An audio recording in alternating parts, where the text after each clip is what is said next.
30 seconds.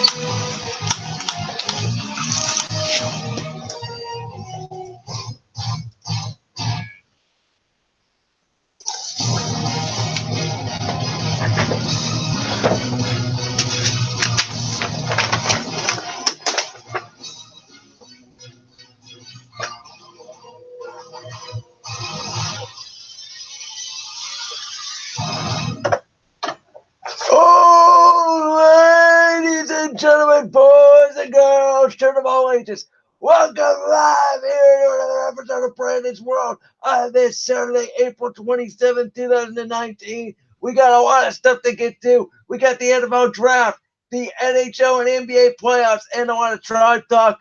But today, we have a special guest with us live in studio, my best friend for 11 years, the host of the Andrew Baca Podcast. Andrew Baca, your first ever appearance live in the studio. How are you, my friend? I'm doing really good. Thanks for having me on, man. Appreciate it. Hey, you know what? This is your first time ever on air in a studio. How does it feel, man? It's pretty cool because I've been, I've really wanted to do something like this probably since I was at least 11. So it's just surreal. Thanks a lot, man. Really appreciate it. No problem. And of course, we have a few announcements to make. I'm going to go and let Andrew do it first. Do you want to go and shout out your podcast and all your information? Yeah, sure. I'll do that real quick. Yeah, my podcast, it's on iTunes, Google Play. I got a YouTube channel. Just type in Andrew Baca Podcast. You can get it on iTunes, Google Play, Spotify, TuneIn app, and Podbean if you listen there. Just download it, watch it, whatever. I simulcast it on YouTube, so there's a video version of it. 5 stars, like all the videos, do all that, and follow me on Twitter at @A_Baca55. It's BACA. People always get that wrong. On Twitter and Instagram, and then you can follow the show on Twitter at Andrew Baca Pod. Yes, and of course, I basically do the same thing. As you guys already know, the Brandon's World Podcast is basically on everything: Google Play, Spotify, iTunes, all that stuff. And but before we get into today's activities, I want to give you guys some announcements. So first off, next week, May 4th, from 2 a.m. to 10 a.m. is the BSR Marathon. That's right, when our shows are usually not on air, we will be on air, and I plan on doing it for all 12 hours. You guessed it, 2 a.m., 10 a.m., and then 10 a.m. to noon, my show. It's going to be crazy, but listen, I know people at home are saying there's no way you're going to be able to do it. You're going to be This is the only opportunity I will have to do it straight through for 12 hours because my show is from 10 a.m. to noon on Saturday. It's the only opportunity I have to do it. I think it's going to be a lot of fun. We're not even going to talk sports. I'm going to have the general manager of Buck Show Radio. I think she's going to be on. We're going to have a lot of other people on too as well. I can't wait. I think it's going to be a lot of fun. I need topics. I'm going to do a lot of call-ins. So if you want to call in, just text me this week. Let me know what time. I will let you call in. Speaking of call-ins, today we are going to be doing, for the first time ever, and I'm going to do my best Bruce Jordan impersonation right here, your phone calls from 10:30 to 11. So I will have you guys call in. I think we can only have one person on the line, though, at one time. So what I will do is I will let you guys run on air. And again, I won't know who's calling per se. So when I get you on air, I'll say you're live on air, say your name, and we'll get a nice little discussion. I already know people who want to tell me how great Russell Westbrook is, and I can't wait to get into a debate with you guys on that. We have a lot on the NBA playoffs. But yeah, May 4th, marathon, next Saturday, 2 a.m. to 10 a.m., and then my show from 10 a.m. to noon. It's going to be a lot of fun, man. I believe it's going to be the last show of this semester. I am not certain yet. We may have a show on May 11th. Not totally sure, but this may be the penultimate show of this semester. So it's going to be a blast. Also, I want to make a few more announcements, and I apologize, Andrew. But so next Friday from noon to 2, I will be co-hosting Fitz and Spinell with Sean Fitzgerald. Mitch Spinell will not be in studio. It will be me. Mitch Spinell had to be somewhere, so I will be in with Sean. I don't know what we're going to be talking yet, but it's going to be the same thing, Fitz and Spinell. It's not going to be like Fitz and Spinell, Brand's World. It's going to be Sean and Mitch's show. I'm just going to be replacing Mitch on the show. Before that, at 10 a.m. on YouTube, I'm going to be doing a Brandon's World Kahoot. So you can go on YouTube. It'll be streamed. The questions will be. I've done this before on another YouTube account. It's worked okay. We're going to see how it works. I haven't done it yet at Kent State. With the Kent State Wi-Fi, it might be a little bit better. But, I'm really looking forward to this, guys. It's going to be questions about the show and about my takes this semester, which I know you guys all don't like my takes, which is okay. That's why I'm here, to give you guys the truth. So the winner of that Kahoot will be able to call in on my show or in the marathon, whichever one you want. You can actually do both. May 4th. And that will be the winner. Right now, it's got 10 questions. I want to get somewhere between 20 and 30. I'm going to have Andrew help me out with some questions later. Right now I have some takes questions. I have some show trivia in there. It's going to be a lot of fun. If you guys don't know what Kahoot is, you just go to kahoot.it. You enter in the code that'll be on screen. You can make a nickname. I want everybody to put their social media nickname if you can. That way I can get a hold of you or something like that. Something to identify you by. That way when you win, I can get a hold of you. But it's going to be a lot of fun. But that's all the announcements I have. Andrew, do you have any other things that you want to shout out or anything like that? Not really. I already took care of all that. Okay. So what we're going to do, as you guys know, I have introduced this segment over the last couple of weeks. My great idol, Colin Cowherd, who everybody knows who I sound like a lot. Every Monday at 1 o'clock, he always does where Colin was right and where Colin was wrong. Well, I said, you know what, Colin? You're the only person that does it, and a lot more people should do it. So I said, I'll do it. So we have a lot of stuff in the NFL draft where I was right and wrong. We have a lot of stuff where we were both right and wrong. So I'm going to go in and get the primetime music up here, and we are going to dive right into it. I'm going to turn it down a little bit, and let's go ahead and get started. All right, here we go. Okay, where we were both right. So we said Kyler and Nick Bosa. We both said that Kyler and Nick Bosa would go number 1 and number 2 in the draft. They did. If you guys missed it last night, Josh Rosen is a new member of the Miami Dolphins. What do you think about that? I think he's going to do really good there. The Cardinals are such a mess. They've been a mess ever since they left St. Louis back in the 90s. I think it was the 90s when they left St. Louis.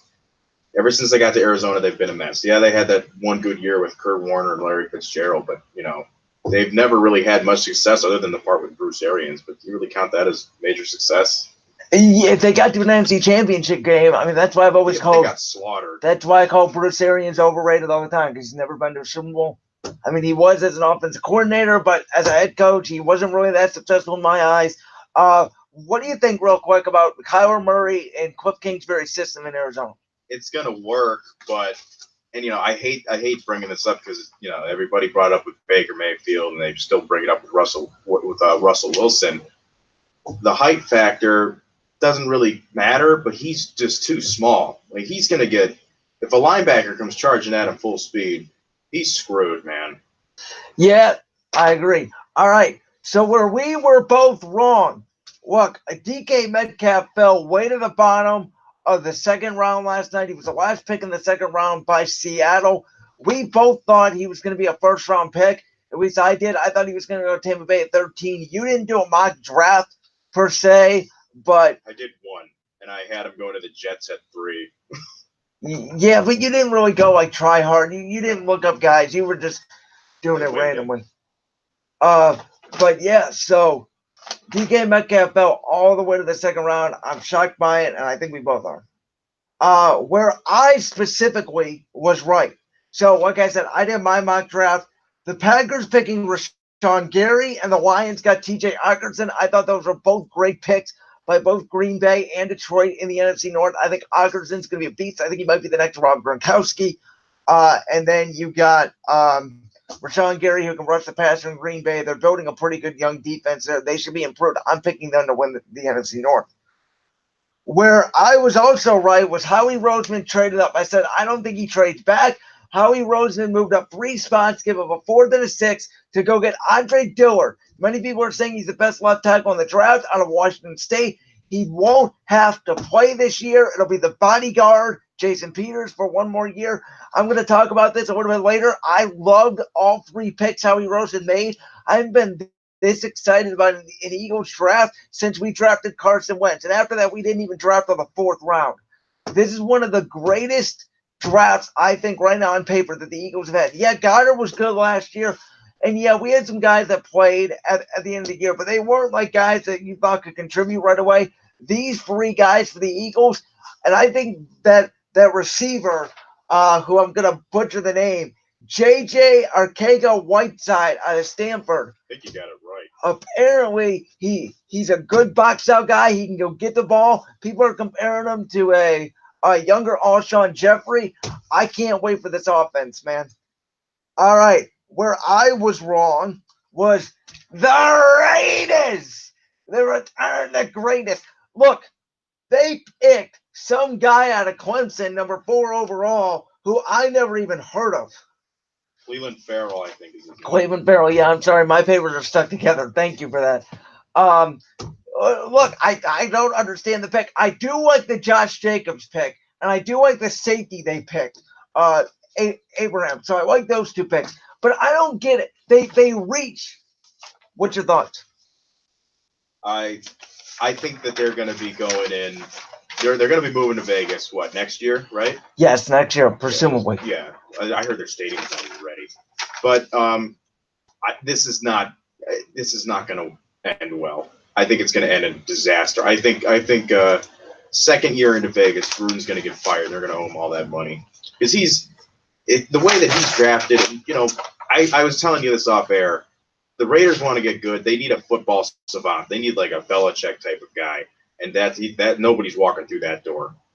Well, I mean, we'll see. I think hopefully Oakland hits on these picks. I think they got some pretty good players last night. I can't think of off the top of my head, but I know people were saying that they were good talent. And I think Oakland has a good future, but I was wrong about that 4 pick. I thought they would get Josh Allen or somebody, especially when Quinn Williams fell off the board. They got some guy from Clemson. I get it. Clemson defensive linemen are great. I think they reach, though, for this guy. John Gruden's problem is that I don't think he understands that the guys that he really likes are going to be there later. He did it last year with Colton Miller. Colton Miller was supposed to go in the 2nd round, and he took him 15. Good point. Okay. Where I was wrong, the Giants and Redskins both started the quarterback. Now, I could make fun of the Giants all day for picking Daniel Jones. Please do. Everybody keeps telling me, though, about Dwayne Haskins, how good I don't buy it. I think Fletcher Cox and my Eagles are going to bury Dwayne Haskins in Washington. They did draft that wide receiver out of Ohio State last night. Terry McLaurin. He, presumably, in my opinion, is their number 1 wide receiver right now. And Jordan Reed, you can't trust. Their offensive line was banged up all last year. And Jay Gruden's going to be impatient because I think Dan Snyder's ready to make a move because we all know how Dan Snyder is. He's not going to stay with Jay Gruden that long. And Dave Gettleman has no idea what he's doing.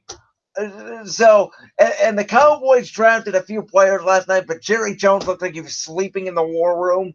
So, I'm very happy with what I've seen out of my 3 division rivals in the draft. Okay, where we were both wrong. So, we both thought Josh Rosen was going to get traded on Thursday night. He did not. He was traded last night to Miami for a 6th-round pick. Basically, they swapped seconds, and Miami got another 6. So Arizona, all they got was that 2nd-round pick. They should have moved him before the draft. And I know you already said you like Josh Rosen, his future in Miami. I don't know. I don't think Miami knows what they're doing. Well, Rosen not getting moved Thursday just proved how dysfunctional the Cardinals really are. I mean, because any other franchise besides maybe the Giants would have moved him before Thursday. They would have moved him well before the draft if they knew that what they were doing all along. The Cardinals, it seems like they're just like, oh crap, now we got to trade Rosen. The only thing teams weren't budging because they wanted a 1st-round pick. The only thing I can think of is that they did not want people knowing that they were going to take Kyle or not because they didn't want Oakland or somebody to to give them an offer they couldn't refuse, I guess. But they had the number 1 pick. Knowing their general manager, I won't say it, but he was probably having a little fun one night. You think he was drunk? Yes, I do. I think he was drunk. But maybe he thought that Oakland would leapfrog them. Okay. On a related note, where I was wrong finally, Tampa Bay did not trade back. I thought they would. they picked the linebacker. Let's see here. Devin White out of LSU. I think he's a good player. I mean, they need linebacker out. They picked a lot of corners last night, which was good. So they're rebuilding their defense. I think they need another wide receiver next to Mike Evans. They lost both Deshaun Jackson and Adam Humphries. They have O.J. Howard, but that's about it next to Mike Evans. So, I thought they would trade back. I thought Miami would trade up for a quarterback, and Miami got their guy in Josh Rosen last night. So, there is that. All right. So that's where we were right and wrong about the NFL draft. But let's go into some more NFL draft talk. So what really did surprise you about the draft, Mr. Beck? Well, like you said, DK Metcalf. I mean, I thought he was going to go at least top 10, top 15 at the latest. I mean, that's just shocking to me, man. I mean, this guy was supposed to be. They were saying that he was going to be the next Calvin Johnson, and in reality, it was. I think he's going to be like the next David Boston, probably. Well, I've heard, as we know about, he's got good height, but the only thing I heard about him is his work ethic is terrible. That's why I heard he slid down in the draft. And did you see that? Did you see what he did with Seattle during his interview, his pre-draft interview? No, I did not. He walked in with his shirt off and was like showing off his body to Pete Carroll, and Pete Carroll took his shirt off with him, which is just weird and kind of creepy.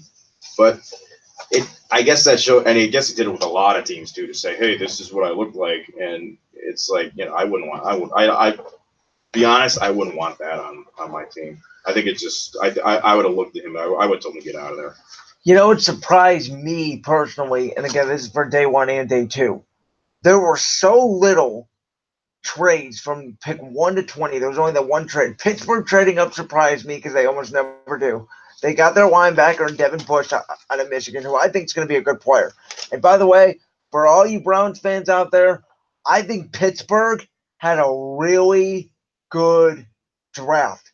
They boosted up on corners. They boosted up on defensive line. They got the receiver out of Toledo. Big Ben's going to have weapons. They have James Conner. They'll have Juju. They'll be fine. The Browns still have talent. But you Browns fans who are saying Pittsburgh's not making the playoffs, you're delusional. Pittsburgh's going to make the playoffs. They're going to be a wild card. They're going to face the Browns in the first round, and then playoff experience will matter, and we'll see if Freddie Kitchens can live up to the hype. Devin Bush was the guy who was scraping his cleats on the Spartan helmet in midfield. Remember that? Mm-hmm. And some Michigan State players tried to go over there and fight him. So he's already fitting in with this Pittsburgh Steelers. Yeah, and Pittsburgh takes a lot of people from Michigan and from Ohio State and the MAC. I mean, they took the receiver out of Toledo, as I said. So I do think Pittsburgh is a good draft.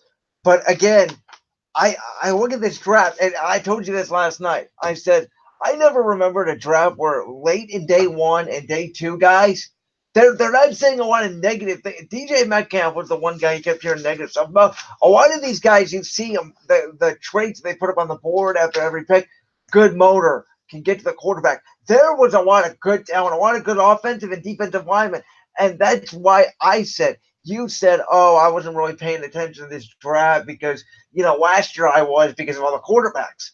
And I said, wait a minute, because you texted me Thursday and you said, this draft doesn't have a lot of good talent.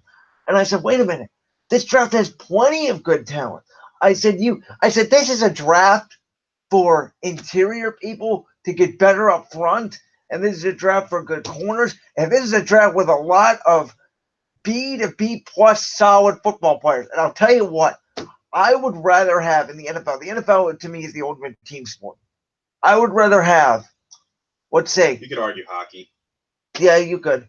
But let's say I would rather have, I don't know, there's 53 guys on a team. I would rather have 45. Yeah, but here, let me interrupt you real quick. I'm sorry. Go on. You were watching, I'm a diehard Capitals fan, and you were giving me moral support during our double overtime atrocity on Wednesday night.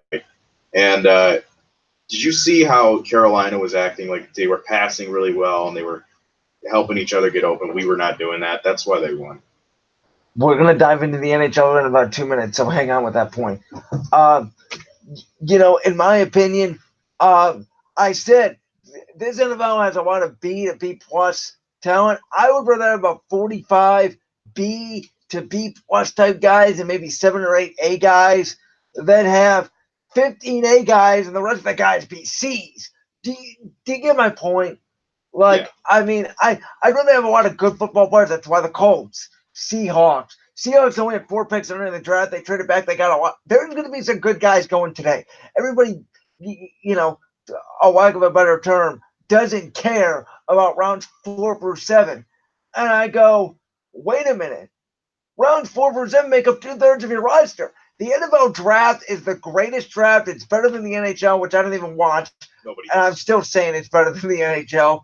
The MLB, which is boring, and it's better than the NBA because once you get past the top 5 in the NBA, the draft's pretty much over. In the NFL, you can get talent anywhere. Do you agree with that? Yeah, I do. I mean, there's how many was Jerry Rice was what, a 6th-round pick? Tom Brady? Even Albert Morris. Remember when they came in with RG3? Albert Morris, 6th-round pick. Kirk Cousins, who was overpaid, but he was a 4th-round pick. For a 4th-round pick, good value. Even Dak Prescott, 4th-round pick. I hate to say good. Tony Romo, undrafted. There's a lot of examples. Corey Clement, he made that great catch against Nick Foles. Beautiful catch in Super Bowl 52, undrafted. And by the way, some of the all-time greats went undrafted. Exactly. All right, we're gonna move on now. I'm gonna let you have your first ever 5-minute monologue on this show because I know nothing about the NHL. But as you mentioned, you Washington Capitals, the former, hate to say it, the former. There still technically are because there's not one that hasn't been crowned. Okay. Just give me that.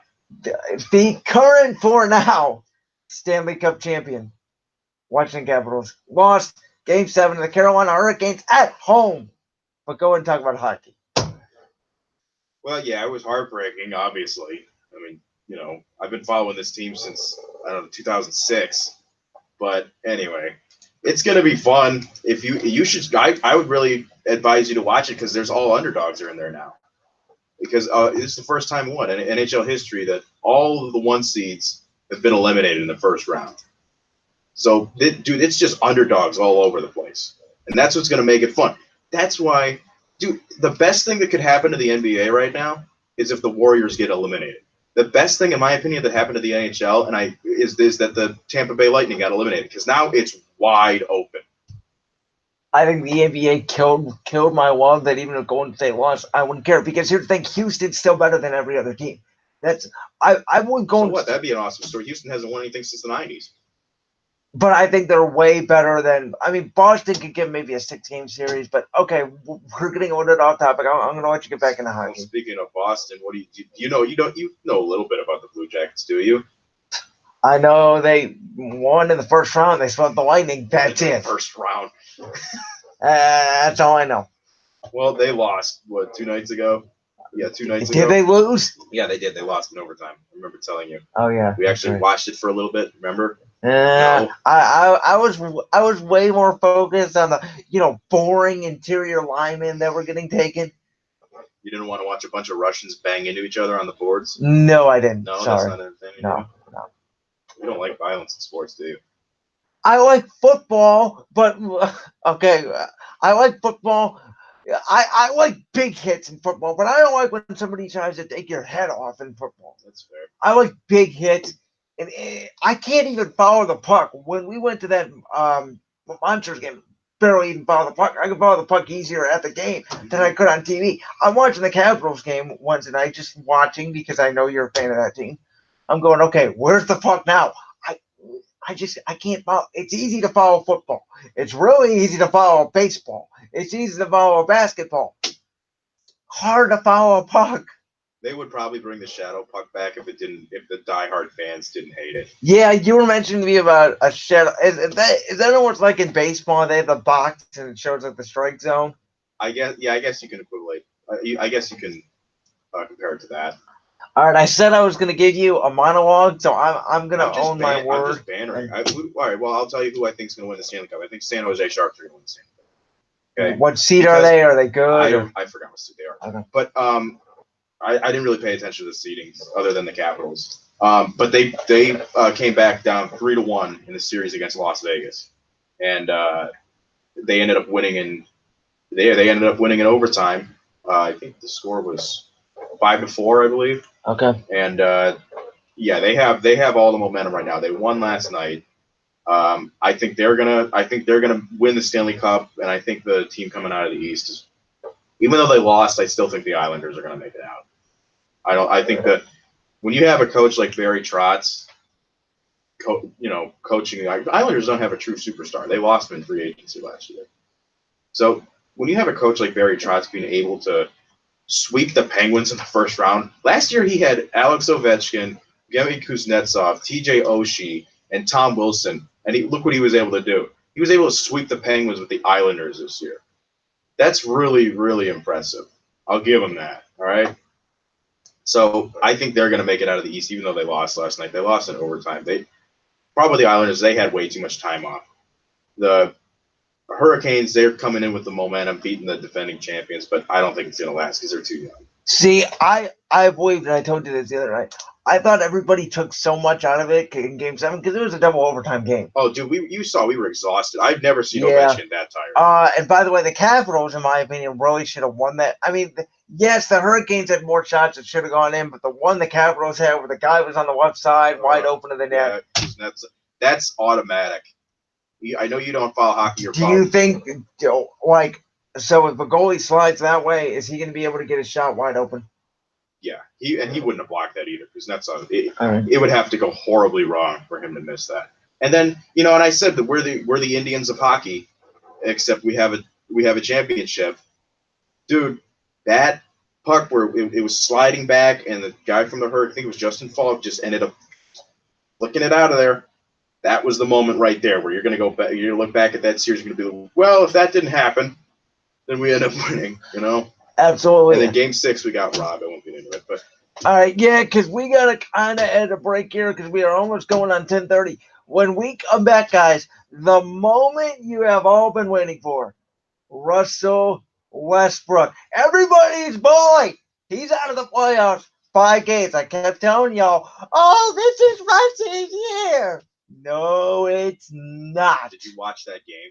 Yeah, I did. The Game 5? Yes, I did. And we're going to talk about it when we come back from break. By the way, the song I'm about to play, Everybody Wants to Rule the World, this is his request, so don't blame me if you don't like the music today. Everybody likes it. I'm sorry. I don't mean to be a Hugh Jackson. I don't mean to throw you under the bus, but it's just how life works. I picked a few of these, so bear with me, people. All right. We'll be back.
No, the computer.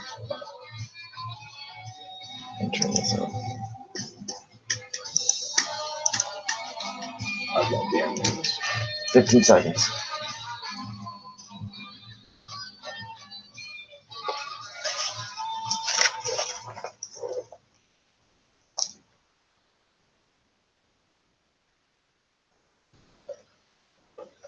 All right, guys. Bottom of number one here on Flexible Radio. I apologize. I started talking, then I didn't realize the mic was on. So before we get into all the NBA playoff talks, hey listeners, do you need a DJ? Our mobile DJ crew is available to pull up locally and spin any requested genre to set the vibe you need for any event. Book one of our very affordable professional DJs today by emailing us at psrmobiledjs@gmail.com. Again, that's psrmobiledjs@gmail.com. All right. Also, this is the call-in block. You guys can call in right now. 330-672-7700. Get you right on the air. Again, it is an honor code. I won't know who's calling in. I will put you on there and I will ask who it is, and then we can get into a conversation about the NBA playoffs. I'd like to stay on topic, but if you want to talk about the draft, you're going to do that too. Andrew, let's talk about the guy who everybody is telling me I'm wrong about. The guy that just got eliminated Tuesday night. The guy who got outplayed by a guy who's better than him now officially, Damian Lillard. Thank you, Damian. Number 0 for the Oklahoma City Thunder, a guy who needs to grow up, and Russell Westbrook. Give me your thoughts on Westbrook. I don't know. I have a lot of different opinions, especially about the OKC Thunder. I like the Supersonics, and I really think. And can you run with me on this one? Do you think that there's a curse there? Do you think that the city of Seattle maybe put like a curse on OKC because they've had nothing but bad luck ever since they left? They cursed themselves when they decided to choose Russell Westbrook over Kevin Durant. They were cursed before, man. Well, they lost in the final. They got rid of James Harden, who's now okay, but did we really think James Harden was going to be as good as what he is? I don't think so, but we knew he was going to be good. We didn't think he'd be this good. Well, I thought he'd be a six-man. I mean, I didn't think he was going to be a superstar. I thought he'd be a six-man his whole career. I really didn't think he was going to be as good as what he came out to be. I would have traded Westbrook about 2 years ago before KD left. Yeah. I didn't really see it. I mean, I thought him and KD's game worked together, but I said the guy can't shoot. Well, who do you think? All right, so you think that they're not going to, but if you were the GM of the Thunder, you would try to trade Russell Westbrook. Who would even want him? Well, again, maybe Detroit. I told you what I would do as a GM, and I'm going to get into this. I would bring Russell, Paul George, and their parents over for dinner. Everybody thinks I'm crazy about this. You are. I believe you need to sit down with Russell Westbrook and Paul George both, because they've both been disrespectful to the media. They've both been acting like children. I have created 5 simple ways to be an adult in sports. Number 1, answer questions by the media that are fair. Barry Trumbull, I believe, is the reporter that Russell Westbrook's been saying next question. I thought it was Barry. I thought his name was Barry Sweat or something like that. I can look it up off air and we can correct ourselves. But, next question. That's a good question. I don't want to answer it. Folks, as a media member. He said that? Really? Yeah. Like, that's a good question, but I'm not going to answer it from him? Yeah. Damn. As a media member, right, I am now on the side of the media. Because I have been through it. I'm a reporter for the Stater. I know, right? I've had athletes that really don't want to talk to me. You got to be nice. I have gotten athletes who didn't want to talk, give me really good quotes. My professor, Coach Shulorn, if you are listening to this by chance, good luck on your vacation. But I have had a professor tell me, I've never seen somebody get as good as quotes as you. And I said, well, it's because I'm reasonable. I come up to them and go, hey, man, I'm not trying to be, what. I'm trying to get my information I need. I'm not trying to be, a person who's just an idiot in the media. I ask legit questions. So a lot of times reporters do ask them questions. That's why I say answer questions by the media that are fair. Number 2 and 3 are kind of combined. Don't tweet negatively and don't interact with fans. Look, your guy Odell Beckham was interacting with fans the other night on Twitter. Russell Westbrook. He doesn't do it in a negative way, though. I don't like anybody interacting with fans on Twitter. Why? Why do you need to interact with fans on Twitter? What's the point of interacting with people on Twitter? The point to me of Twitter, if somebody tweets me and wants to argue with me, okay, I will respond to them and give you my point. But I'd rather have somebody direct message me and tell me good job than if somebody tweet me and go, hey man, you played really, really well tonight. And then an athlete will come back and go, yeah man, we're going to the Super Bowl. A lot of these guys' DMs aren't open. Stop it. Make your DMs open. When Kevin Durant makes his open and people make comments on all the time, ignore it. That's hilarious. I did not know that. Thank you for telling me that. Well, Kevin Durant slid into this guy's DMs and ended up telling him to go clean his room. Ignore this stuff. You're not a grown-up. You're not an adult. Your team is not successful. That's a great comeback right there. You need to stop. You need to stop being obsessed with social media. Look, when I took my social media hiatus, I've been telling you this. I've been wanting you to go on a hiatus for 5 years. You've done it for like 3 hours and then you quit. Okay? Social media hiatus. All right. I will defend myself on there. Okay? People don't know. I'm from Cleveland. Okay? Up north. Not across the pond like you think it is. I'm not good at geography, okay? You know, there's not a big lake separating us. But anyway, dude, when you're on the rapid, the train, public transportation, it's boring. Twitter helps you pass the time. Listen to music. Listen to music. Do something else. You don't need to go on Twitter and tweet about every little thing. I'm sorry. Look. I like the Twitter. News on there. That's what Look, I do. I like Twitter. I think Twitter is fun. I like interacting with you fans. I think it's fun. I have a problem with athletes because I think athletes should not have Twitter accounts. Now they're gonna promote stuff. Here's the thing: you can defend. How are they gonna promote stuff? True. Okay, I'll give you that. Here's my thing: you can defend like Lane Johnson defending Carson Wentz. I like that. There's no bias there, is there? Well, if okay, let's say this: if people were calling out Steph Curry and Kevin Durant defended him, I would accept that. If somebody said something bad about Dez Bryant and Dak Prescott came on and defended him, I would say that. I think Twitter should be used to defend your teammates. I don't think it should be used to interact with fans. Because fans don't know what they're talking about 90% of the time. You'll get into a conversation with a fan, and it looks like they're nice. Then all of a sudden, it's like a phone call. All of a sudden, they'll turn around and they'll tell you something completely stupid. Okay, all right, I'm going to maybe compare this to, all right, let's say a kid back in the day in the 80s was at Cleveland Browns camp or something, and Bernie Kosar had like a wristband or something on him, and he threw it to that kid and said, there you go, kid, enjoy it. I guarantee you that kid is a fan for life. Let's compare it to now. Maybe there's like a 12-year-old kid or something who tweets at Odell or Baker Mayfield, and they respond to them. Dude, that's like going to make them a fan for life because they're going to be like, my God, remember that one time when Baker Mayfield responded to my tweet? True story. When I tweeted that photo about me meeting Woody Bear, he did respond to me. I liked it. I'm not going to make a big deal about it, though. Okay, you sound like a hypocrite. Okay, you saw it. You saw it. To me, though, like no offense to Woody, but to me, I tweeted them. I don't want them responding to me. I tweeted them to know I care, but they don't need to respond to me because they should already know you care. You don't need to waste your time and say, good job, man. Good job. I highly disagree. All right, fair enough. By the way, guys, 20 more minutes you can call in, so go ahead and get on that line, 330-672-7700. You want to talk about Russell Westbrook? Because, okay, I get all the stats. I get Russell, okay? I get the fact that he averaged 23 points a game this year, okay? I understand that. My problem is the shooting. Okay, Game 5, he went 11 of 31 from the field. Game 4, 5 of 21. The one game they won, he shot 50% from the field.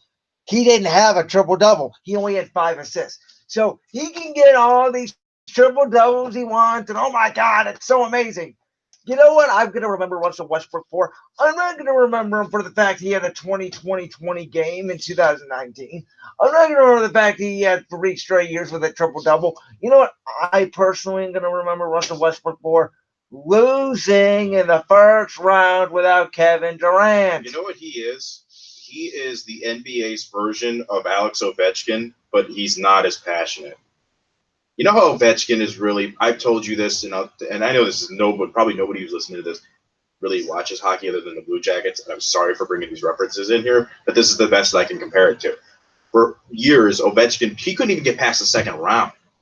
And people were making fun of him for that. They were saying he's going to go down as a great, but he's not going to go down as an all-time great. But he had the passion that, you watched the Stanley Cup final, the Game 5 last year. Did you watch them bring it out and him carry it over his head? The dude was crying when he had it. The dude was crying when he had it over his head. That's passion right there. And he worked so hard, and he finally got it. Russell Westbrook seems like he's just a stat pattern, and that he's not. I think he's accepted the fact he's never going to win an NBA Finals unless he is a bench warmer on some team down the road. That's two people, guys, that say Russell Westbrook's stat pattern. So if you disagree with both of us, go ahead and call in free videos. Kind of is 672-7700. Again, I'm not the only one saying it. And though Andrew is your best friend. No, guys, we barely agree on anything. He get a point to that. We have fought about so much. We have fought about draft picks. We have fought about players. When we get into baseball, you better believe this is going to turn into an argument because we completely disagree on how to build a baseball team. We fight about even what we think is funny. Yeah. Yeah. I mean, just yesterday we were watching old Opie and Anthony clips, and he's laughing up a storm, and I'm sitting there going, "That's not funny." I don't get it. Yeah, and we ended up, I think something's funny, and he's just sitting there going, "Huh?" At least you laughed at Dodgeball. Yes, we did watch that movie, Dodgeball. Yeah, that was a funny movie. You can dodge traffic. You can dodge a ball. Great movie. I recommend it on Hulu. It's free on Hulu. Go on there if you have Hulu and get it. Or you can pirate it. Okay. So not only do we have a problem with Russell Westbrook, I have a problem with Paul George too. So this series, by the way, Russ 23 points a game, only shooting 36% from the field though, compared to Damian Lillard, who's averaging 33, shoots 46%. The big difference is the 48% from three. Russell Westbrook only 32%. Paul George shot 32% from three as well as CJ McCollum 38% from three. But look at this. Lillard only 6 rebounds, 4 assists. CJ 4 rebounds, 3 assists per average on the series. Russell Westbrook 9 rebounds, 11 assists. And yet his shooting 3 of 16 from the field and 5 of 21. You can't win. I would rather have a guy, okay, and this is what is very interesting. I forgot who it was. On First Things First, I believe it was Steven Jackson who said Greg Popovich, when Tony Parker won the finals in 2007 against LeBron, Larry Hughes, Daniel Gibson, and crew, he told Tim Duncan, Tony's our best player now. You're going to be the number 2.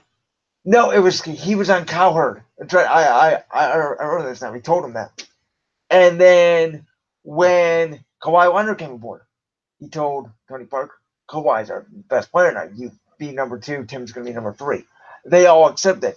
You know what Oklahoma City needs to do? Because I don't like to say this because he's also a choker. Russ. Paul George is now our best player. The problem when they had Kevin Durant, man, Russ couldn't accept KD. Russ thought, LeBron and Kyrie worked because Kyrie knew I was a 1A. I was really special, and LeBron was getting a little bit older. KD and Westbrook were both in their primes. KD was better than Westbrook. Westbrook thought he was like Kyrie Irving to what LeBron is, and he wasn't. He was like what LeBron would be with Kemba Walker, a step down, if that makes sense. They never really meshed, and Kevin Durant just said, I'm tired of it. Back to my point here, Paul George, even though he's a choker too, he's their best player now. When they were winning, remember when they were winning, when they were on that hot streak in January or whatever? You know who was in the MVP conversation? Paul George. Westbrook was getting his triple-doubles, but he wasn't getting like 30, 15. He was getting like 18, 10, and 11. Do you see the difference? Yeah. A little bit less. Still a triple-double. A little bit more in the assists. A little bit less in the shooting attempts. They won games. Steven Adams looked a lot better. And now they're out in the first round again. And they're going to lose next year again unless they change something again. So They should just move back to Seattle. Well, you believe that? No, probably a lot of people do. I don't. Let's move on to other runs in the NBA playoffs because, okay, so we didn't really get into this a lot, so I want to get into a little bit. You told me you don't believe Philadelphia is making the finals. No. And I said, why? They have the most talent in the East. As long as Joel Embiid stays healthy, they should absolutely be the number one team in the East. Them and Boston, to me, are the two top teams. I don't buy Milwaukee. I don't think Giannis is ready yet. I would buy Toronto more if I trusted Kyle Lowry because Kawhi Leonard's a lot better than DeMar DeRozan. But I find it just fascinating that people are not buying into Philly. Like I said, they have the most talent. They have a better coach than I believe people think in Brett Brown. They have a good bench. This Philly team is legit, and if they do get to the final, I am telling you, they will give Golden State some issues because of their length, their height. Everybody knows how much I believe in big men in basketball. Joel Embiid's like my third favorite player in the league. And then next to LeBron, I actually like Kevin Durant more than other people do, mainly because he was born on the same day as me. He made the right decision by going to Golden State. I'll defend him all day on it. And I like Joel Embiid. I think he's a cool guy. I think he fits Philadelphia's mold. I love Ben Simmons. I think those two, maybe the Eagles fan of me, who knows a lot more than Philadelphia sports than I should, because, my Twitter feed, Twitter, that's the topic today. We're going on and on and on about Philadelphia and how Brett Brown's a bad coach. I don't believe him. I like Philly. Who do you like going to the finals in the East? Because we already know who's going to the West. Yeah, sadly. I really think it's going to be Milwaukee. I really do. So you trust the most overrated superstar I have seen in a long time. He hasn't been past the second round. Yeah, because he's had Jason Kidd as his head coach. He's going to finally have a good head coach. So who's better, Milwaukee or Boston? Coaching-wise, you mean? Or just talent? Take coaching team in a 7-game series. Who would win? Because that's what we're about to find out. Who would you pick? I'm going to sound real stupid here. I would pick Boston. Then why do you have Milwaukee going to the finals? They're playing Boston tonight. Because I think that's going to go 7, but I think the home court advantage there is going to really help. Home court advantage throughout the whole East playoffs. Home court advantage in Game 7 means absolutely nothing. Yeah, it does. It means nothing. In Game 7, the adjustments are out the window. It is whoever is the better team will win. We saw it with your Capitals. We saw it with LeBron in 2016. In my opinion, I think this myth that home court advantage in Game 7, I get it, the home team wins 80% of the time or whatever. I just think it's because the home team was better, because they're the better seed. I think now, especially recently, the Cubs won in Game 7 on the road 2016. Please don't mention that. Recently, but you agree with me, recently in Game 7, the road team has won more over the last couple of years. Astros did it in 2017. Yes, they did. Could use that without having to bring up horrible memories. So, to me, it's the better team will win. Boston has the better coach. They have the better all-around talent. Milwaukee has Giannis. I would take Kyrie, Tatum, Horford, Marcus Morris, and Gordon Hayward over Giannis. The difference is last year, I'd take LeBron over all those guys in Boston, even with Kyrie, because LeBron was just that good. Giannis, to me, he's overrated. He puts up good stats. He's a white gold. Because I can see the look on your face. Remember when LeBron couldn't shoot a 3 to save his life? Remember that early on in his career? That's exactly what's happening to Giannis. If he develops a good 3-point shot, then he's going to be even deadlier.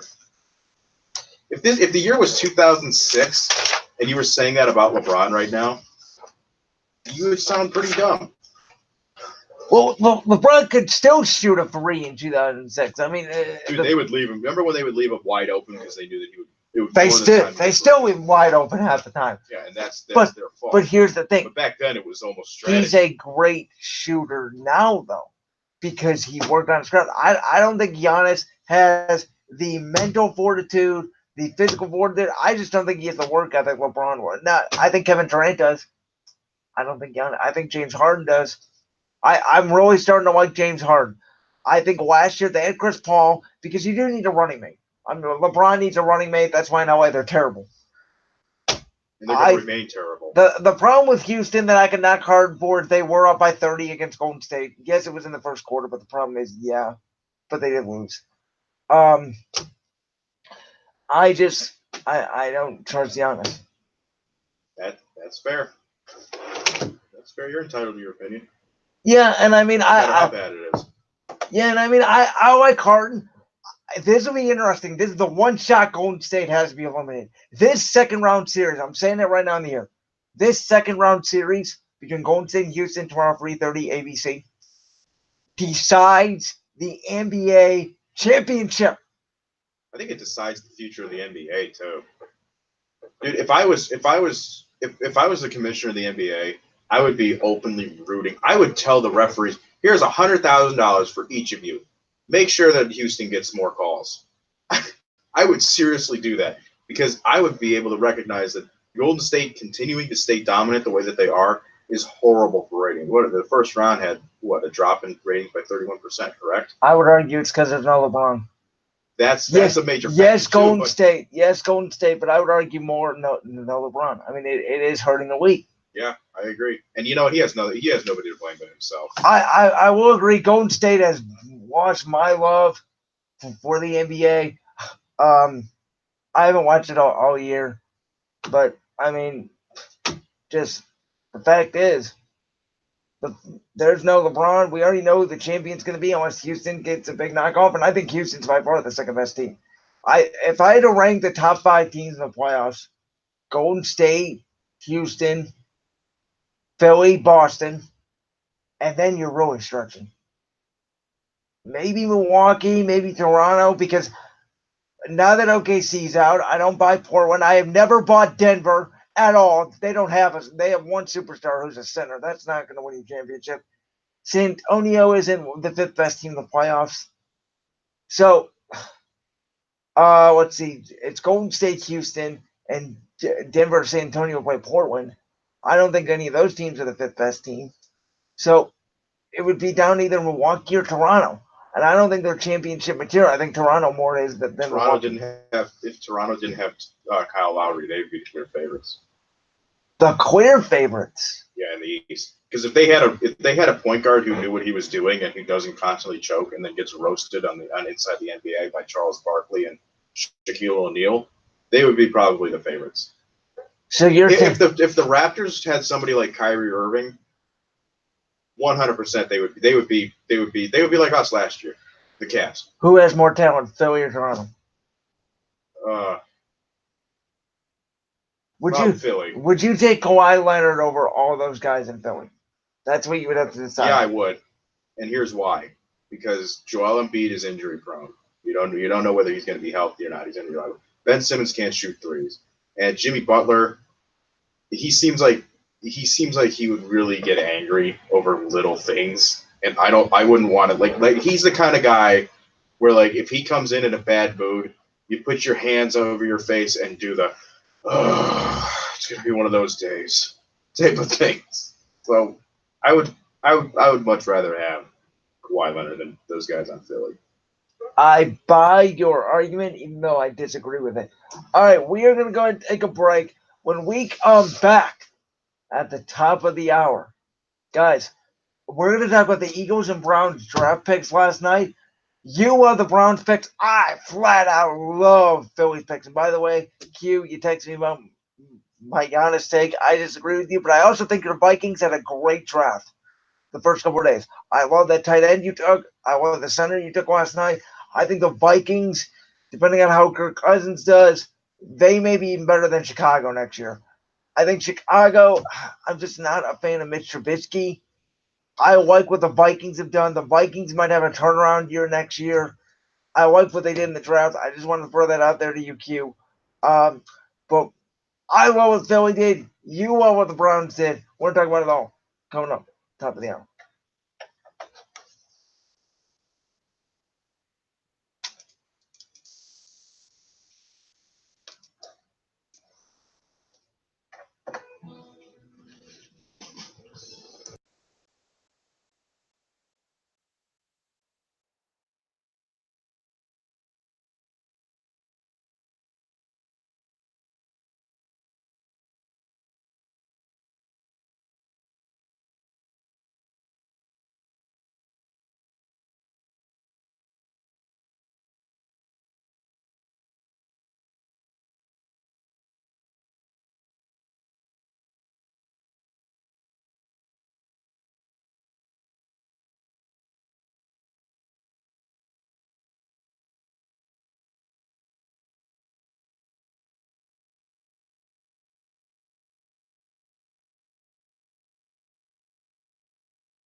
So recapping the draft, right?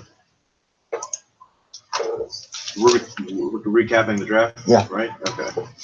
We're basically gonna be talking about the second and third one, right? All right.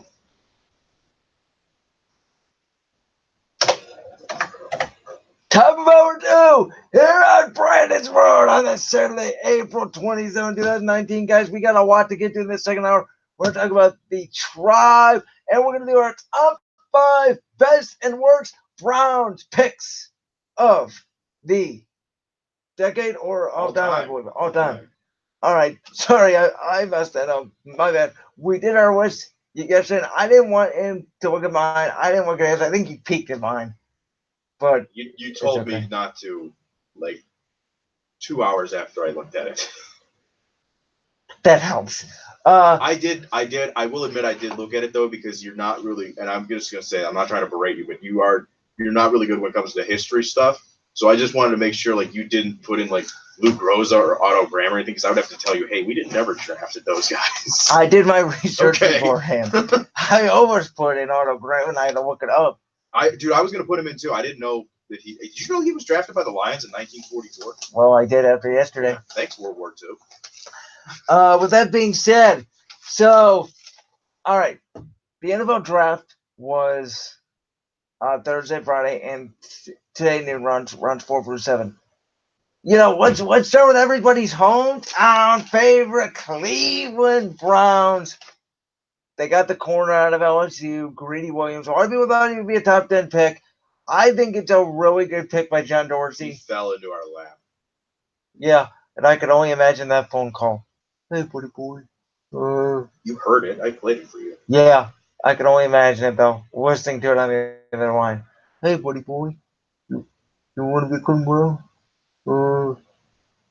Yeah, here's pretty kitchen. I get why Pat McAfee said that we were effed on his show, because when you have a guy who's eating over the phone when you're talking to your franchise quarterback, guy who's going to save your franchise that's been horrible for 2 decades, and you're chewing on something, it isn't a good look.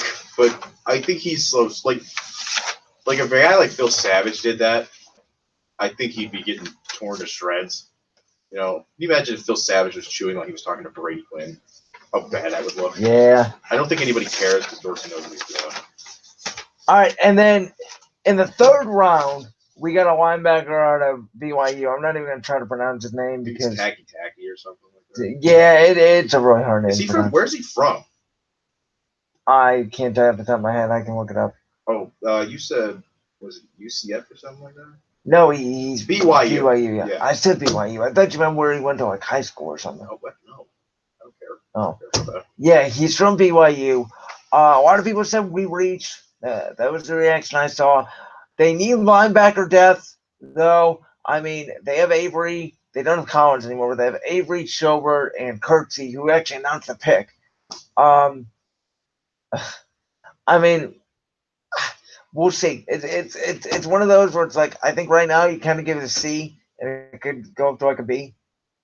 I'm a tough grader when it comes to the draft. It's a B. If they did reach for that linebacker, I don't know much about that linebacker. I've never heard of him before. Exactly. But after we got Greedy Williams, that's definitely that's an A+. Greedy Williams is an A. Again, I have a tough grader. I think I gave Baker Mayfield an A+. I think I gave Denzel Ward an A-. There was probably some Ohio State bias in there. I am a tough grader. I think I gave Callaway. Are you mad because he blocked that punt against Penn State? Is that why? 2 years in a row. Q, if you're still listening, you know exactly what I'm talking about. 2 years in a row, Penn State and Ohio State on the ropes. And James Franklin decides to screw it up again. Especially last year. When you have a 20-point lead and screw it up again. Whatever. Enjoy your celebration. Yeah! You guys should have lost like 5 games this year. Oh, well. Yeah, oh well. The one game I'll give you credit for is Michigan. They did not come. They're so disappointed. I'm getting worked up over nothing. God, I'm so glad that man is retired. Shout out to you, Ryan Day. I know you will fail. You'll probably prove me wrong. It's okay. Whatever. With that being said, this NFL draft, I told you guys at the top of the show. You texted me Thursday. told me, this draft isn't really exciting. This draft isn't what I said. Hold on. I've never seen so many solid day two guys in a draft. We didn't list them all this morning because that would have been incredible to take time and go through every single pick. Tuned out. But I mean, just off the top of my head, there's so many guys. I can't even tell you guys a few. I mean, DJ Metcalf could be a steal. There was a lot of wide receivers that went on day two. AJ Brown going to Tennessee, I thought was a really good pick. The thing off the top of my head, I really, really, really, really, really, really, really, really, really am glad Dave Gettleman is the Giants general manager. And I am really, really, really, really, really, really, really, really, really glad Howie Roseman is the Eagles general manager. I told you guys this on the show. Since maybe like 2013 when we got Wayne Johnson and Zach Ertz, that is comparable to what this draft could be for us. We got, in the first round, we traded up 3 spots for what people are saying was the best left tackle in the draft. Andre Dillard. I had to figure out if it's Dillard or Dillard. I will warn over time. What is it? I think it's Dillard or Dillard. Yeah, like the department store. Yeah. Offensive tackle out of Washington State. People are saying he's going to be the best left tackle in this class, and he doesn't even have to play next year because the bodyguard will still be in for one more year. And we still have that Jordan Mejia kid, who I think has potential to be a legit solid backup when Peters retires. Is that the offense, or is that the guy from Australia? Yeah, and he played rugby. And by the way, I think he's already better than Big V. I think he's a wonderful project. That guy suck. Big V, he had a really good run during the Super Bowl run, and then last year, I think in the preseason game, Myles Garrett wrecked his confidence. We were at that game, dude. He destroyed that poor guy. So I like that pick. I have no more comment on Big V. The second round pick, Miles Sanders out of Penn State. My God, this guy is the perfect complement to Jordan Howard. We'll still have Corey Coleman. We might still have Josh Allen. Josh Allen's and Wendell Smallwood are going to be battling for a running back spot. Both those guys are pretty solid. That's why I never invested in a running back. You can get guys off the street. Adams was undrafted. Smallwood was undrafted. These guys came off the street. If you have a hole, you run through it. That's a running back job. Now, yes, there are better running backs than others, but you can find running backs more than any other position off the street. Corey Coleman, another example. We have 3 guys in our team who are running backs that are undrafted. Even if you take him later in the draft, by later I mean like second round. Browns did that with Nick Chubb. It worked out great. He had what? Didn't he have at one point more yards than Saquon Barkley or something like that? Chiefs did it with Kareem Hunt. Saints did it with Kamara, both third-round picks. James Conner, Pittsburgh, third-round pick.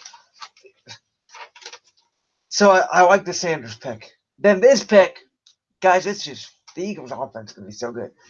J.J. Arcega-Whiteside, the wide receiver out of Stanford. This guy, people are saying, is like a young Alshon Jeffrey. I was thinking Aguilar could have been traded last night. I think he could be on the trading block. Howie Roseman basically said no. He said that we're going to get back. I wouldn't be surprised if Howie trades up today, maybe in the 5th round. Because he gave up that 6th round for the Dillard pick. Yeah, I'm sorry. I drew a blank for a second. So I wouldn't be surprised if he traded up today. I really like this Eagles draft. I think they go defense the rest of the way, unless they go another backup offensive lineman. I think we get another D tackle. I think we get another safety, and I think that might be about it. What do you think the Browns are going to do? I think they're going to go. I think they're going to get a running back because they're going to try to trade Duke Johnson, I guess. Or I don't know. The way that Dorsey was talking is that he's not going to trade him. He's not going to give in to his demands. But I think he's going to kind of have to. So I really think we're going to end up taking a running back later on, just somebody who can kind of fit in Duke's spot while Kareem Hunt is suspended. That'll probably be in the 6th round. But yeah, I can see a running back, maybe another linebacker, possibly, and a safety.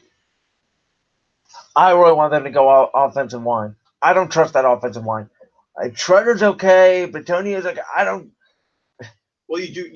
I think we're waiting next year when all those good Wisconsin offensive linemen come out. All right. I mean, there were a lot. If I was the Browns, I would have tried to trade up for a left tackle yesterday. Well, Wisconsin is like the gold standard for left tackles. That's where we got our favorite Joe Thomas. Who, hey, you can't deny he's probably one of the greatest left tackles. He might be the greatest ever, but as an analyst, no. Oh God, no. All right. With that being said, guys, we are gonna move on. My apologies. You keep turning my mic off. Well, the board keeps going off, so I have to reset it, and I usually click mic 2, and today I have to click mic 3. All right. My apologies. Let's move on to the tribe. So, not that I want to cut you off again, but see, I'm just done with this man. This man's takes are completely out of yard. Completely outside, especially his baseball takes. This man is obsessed with power hitting, and I'm like, we need pitching. Look, everybody knows how I feel about Dolan. Everybody harps on the Dolans all the time. I'm like, I love the Dolans. The Dolans are my favorite owner in Cleveland sports. They're better than Jimmy Haslam. They're better than Dan Gilbert. I trust the Dolans way more than those two combined. Dude, that's not good. I love the Dolans. They're spending the right of money they need to. They have the team to go on to win a World Series if they make some minor moves at the trade deadline. Go on and get another bullpen guy. Go get another bat per se. Thank you. Let's go win the World Series. Doesn't need to be a big bat. Does not need to be a big bat. Just needs to be another bat. We got good bats. We got Cargo. We got Naquin, who you don't like, but I like. Greg Allen still is out there. You got Santana. You got Jake Bowers, I think is going to be pretty good. When are we going to call it how you said Mercado or whatever? Mercado, I think May. I think he's going to be a decent player. You got a lot of guys. The only position I'm worried about is catcher. Roberto Perez got a hit. You got to get him out of there. Yeah, no. See, you're too quick to pull the trigger. It's not even May. It's not even May. He's always been a bad hitter, though. Okay, but he hasn't even been a starter. When Gomes got hurt, do you remember whatever year Gomes got hurt? Was that 2015? 2016, right? That was when we waited to the World Series. That's when Roberto played. Right. I think. I know Gomes has been hurt. Well, Roberto played in the playoffs, yeah, and he hit really well. I'm talking about in the regular season. I think it was 2015. Oh, he was awful in the regular season. Well, he got better over time. Yeah.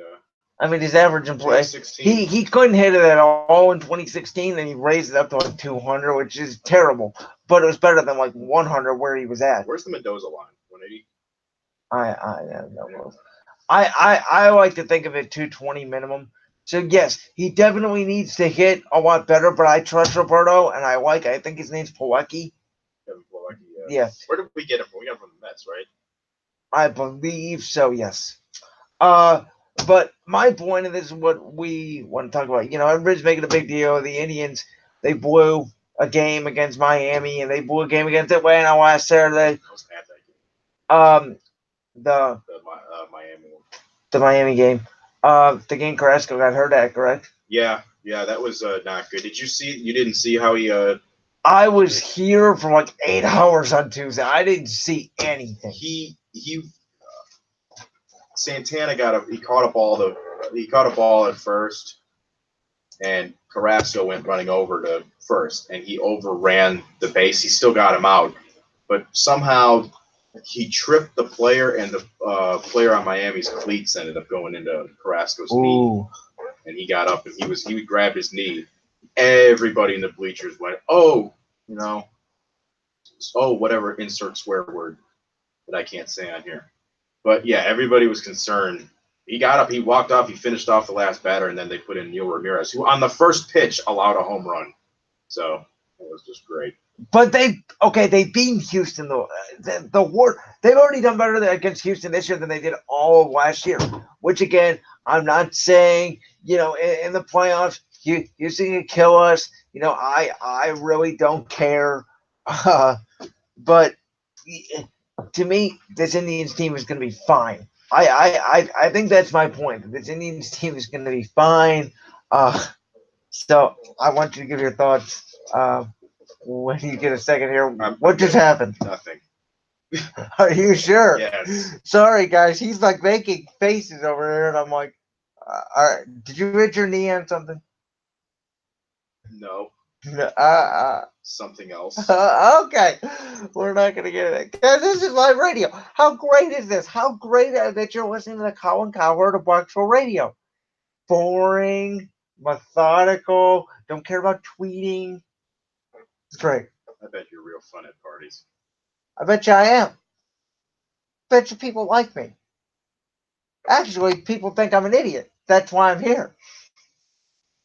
Oh, Brandon, you don't know anything. What about this? What about... I care about results.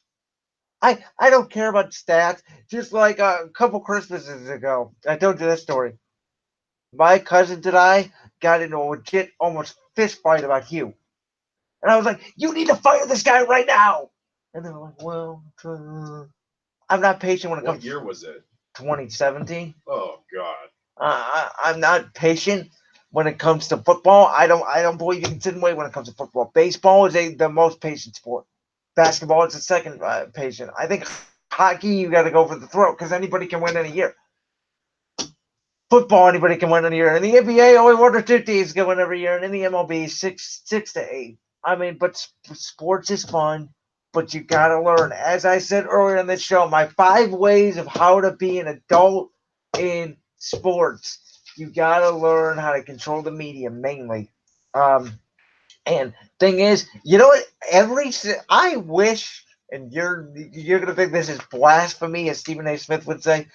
I wish every Indians player deleted their Twitter because all they're gonna see is Dolan needs to sell the team. Oh my God, he's such a bad owner, folks. They're still in contention. Think about this: a small market team has been in contention now for 7 years with the same manager, the best manager in baseball, who really hasn't had anything compared to Boston and New York. The fact we're still in contention is a miracle because 3 years ago, the Tigers were way better than us. We forced the Tigers to rebuild. We forced the Royals to rebuild with our run in 2016. Would you agree with that? Yeah, I would. Well, the Tigers were getting really old anyway. But we got young because we were bad for a few years, and then we brought in Brancona. We forced them to rebuild. We forced Kansas City to rebuild. I mean, they were getting old too, but we got young. This is the way it works. White Sox got scared, jumped the gun way too early. The White Sox are going to force us to rebuild in 3 or 4 years. This is the way baseball works. The Twins are the Twins. They're going to be at 500. They might be a little bit better, a little bit worse, but they've been the same for years. Chicago's been terrible.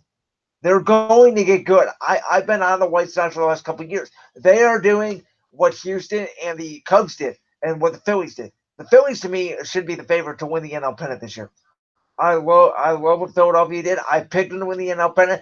By the way, I did pick the Indians to lose to Houston in the AL divisional round. So it's better than last year. So I'm not saying the Indians are going to win the World Series. But what I am saying is in baseball – what I am saying is in baseball, no, they're not, because anything can happen. You get in there, you get good pitching, you get timely hitting.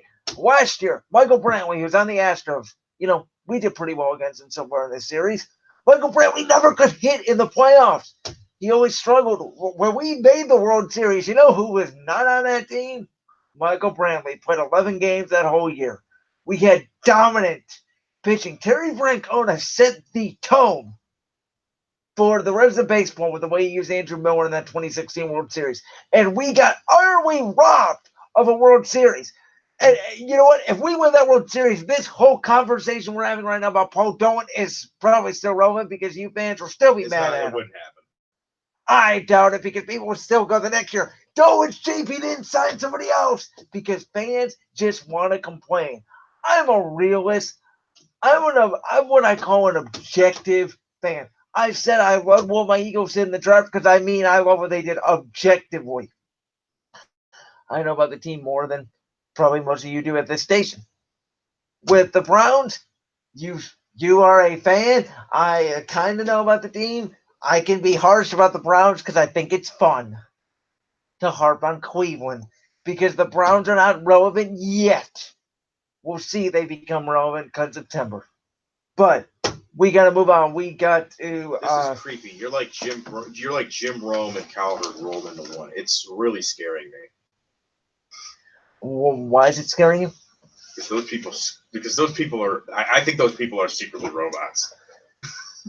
We got about 5 minutes there, and I think we're starting to run out of kind of stuff to talk about before we get to our last segment. So, I know what I want to throw in real quick. Tyreek Hill. Oh yeah. Unfortunately, let's not get into it. You guys all know about the news about Tyreek Hill. I said about a month ago, I thought if he was released, the Browns were going to pick him up. Nobody's getting him. I don't think so. And by the way, the guy that Chiefs took last night out of Georgia, the wide receiver, really fast, reminds me a lot of Tyreek Hill. I think he's their Tyreek Hill replacement. It's sad because I love Tyreek Hill. I love watching the guy play personally. I understand what he did was wrong, and he should never be in the league again. It's like the Ray Rice situation or whatever This is other way situation. worse. No, I'm comparing it to like people you like, but like they're out of the league. You know, it's like people who like Johnny, I guess you could say, but a lot of people like He was Tyreek just a Hill. drunk. This is really sad to me because Tyreek Hill is one of the best players in the league. Well, let's not face it. And it's not just his speed. He's a really good route runner. He's one of the smallest receivers that could be a legit number one receiver. You could play him outside or inside the numbers. And, you know, it's unfortunate, but more than Tyreek Hill, because I don't think we need to really discuss what is going on. Once You should at least mention that. I mean, he I guess allegedly, you kind of got to say that, right? Because it's still this case is still open. I guess the prosecutors are reopening it because I'll say it, his dumbass decided to abuse his wife or fiance again earlier this week, and that caused the prosecutors to reopen the case. This is not good. He is screwed, and if they find out that he was abusing his fiance again, they can probably slap him with charges and send him to jail. And this is it's a downfall. It is a bad downfall. Yeah, you know, like Howard would say, let me shift to this. On the field, I think Kansas City takes a step back. I have never been a fan of a guy who talks like a frog. I don't like my quarterback talking like a frog. I want to have a normal conversation. If you were talking like a frog, I don't know if I'd be friends with you, like no offense. But I need to understand the person. Yeah, this deep voice really worked out in my favor, didn't it? Yeah. I need to understand the person. Like I said, I like Patrick Mahomes as a quarterback. He would just not be my choice. I'd be like, what? What?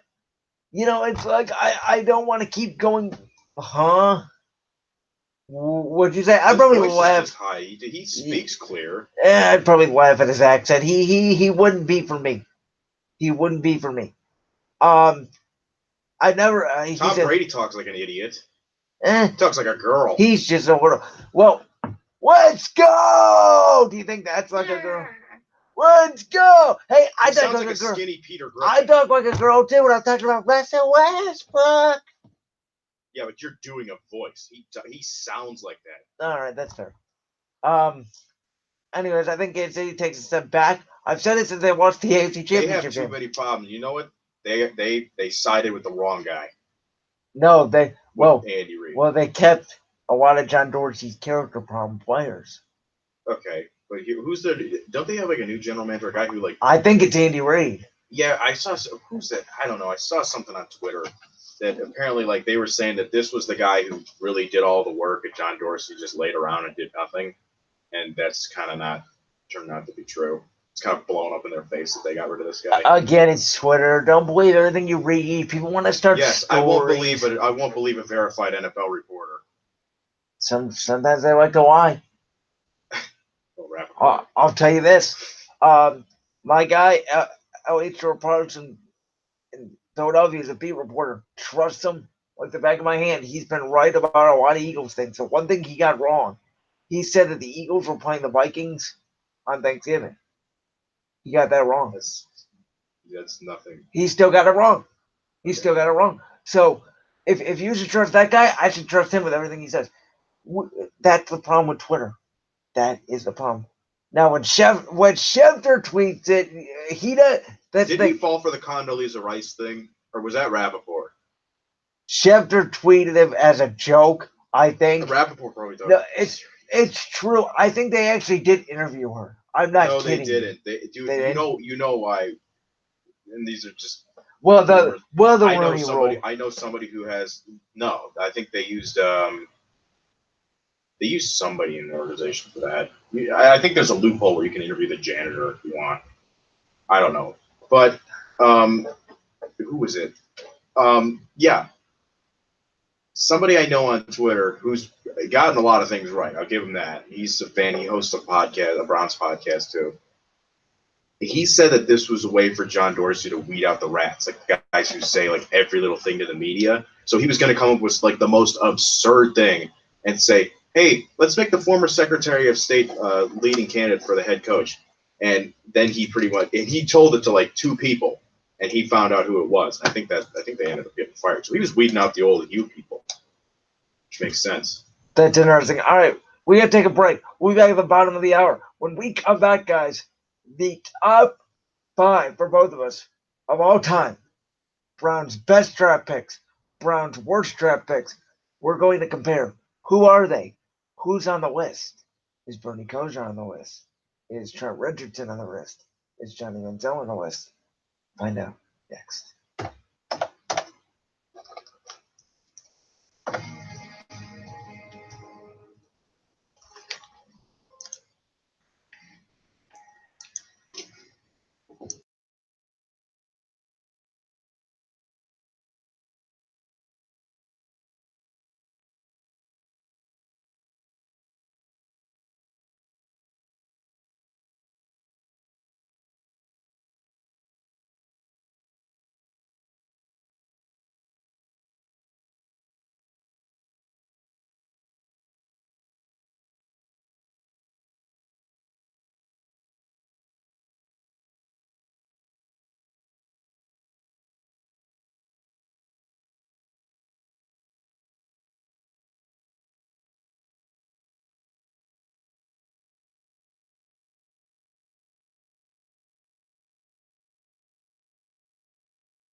From making things so low, he did giant robot.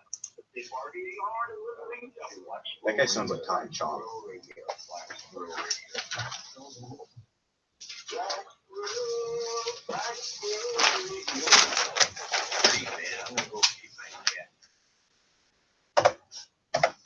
All right, man, you do that. We're live here. But of our two. I hope that cat gets fed. BuckshowRadio.com and or YouTube. Brandon Lewis, host of Brandon's World, alongside the host of the Andrew Baca Podcast. Special guest today, Andrew Baca. Andrew, how's the show been, man? Last half hour. Here we go. I think it's doing pretty good. I love For it, a man. first timer. I love it. We've been getting into some debates. You are here with a boring sports radio host who believes he's always right. How does that feel? Like a younger version of Cowherd, and it's freaking me out. Why, thank you. I appreciate it. That being said, You should go on Joe Rogan and interview the last 10 minutes. Yeah, as you guys probably don't know, if you listen to the podcast, though, you will. He's a big fan of one Joe Rogan, also known as the Joe Rogan Experience. Do you want to kind of describe that a little bit? We got time. What? How much? What? I don't. Well, what? He's kind of like a huge influence. About why he's an influence, I guess. I don't know. I saw him and it looked fun. It looked like he was having fun, and so I said, "But all right, well, he was not my main influence. My main influences are Howard Stern and Opie Anthony. Like I told you." Yeah. All right, that's fair. I used to listen to them in school, and I probably shouldn't have been. Somebody snitched on me for laughing at something. Yeah, he told me about that. That was a funny story. All right, here we go. Do you want to go first, or do you want me to go first? I want you to go first. All right. Do you want me to do my best Browns draft picks or my worst Browns draft picks? You could. Your call. All right. Do you want me to go like 1 for 5 or 5 up to 1? I did mine 5 through 1. 5 being the least worst, and 1 being the worst. Okay. I'm gonna do the worst first. Number 5. Actually, you know what? Should we throw on the primetime music for this? Nah. Okay. Number 5. Look, my dad, this is the only jersey he owns. Tim Couch. Look, okay, I'm sorry. He wasn't a bad quarterback per se, but this is what I thought about, and this is why I think I'm kind of correct, okay? He was the first pick for a new franchise. If you get that pick right, if Tim Couch is Baker Mayfield level or Tom Brady level or whatever, we're having a different conversation. I know the problem, he didn't have a good team around him, and I know he had no offensive line either. I know and I understand, but the fact of the matter is he is considered a bust, and that was a huge, huge miss.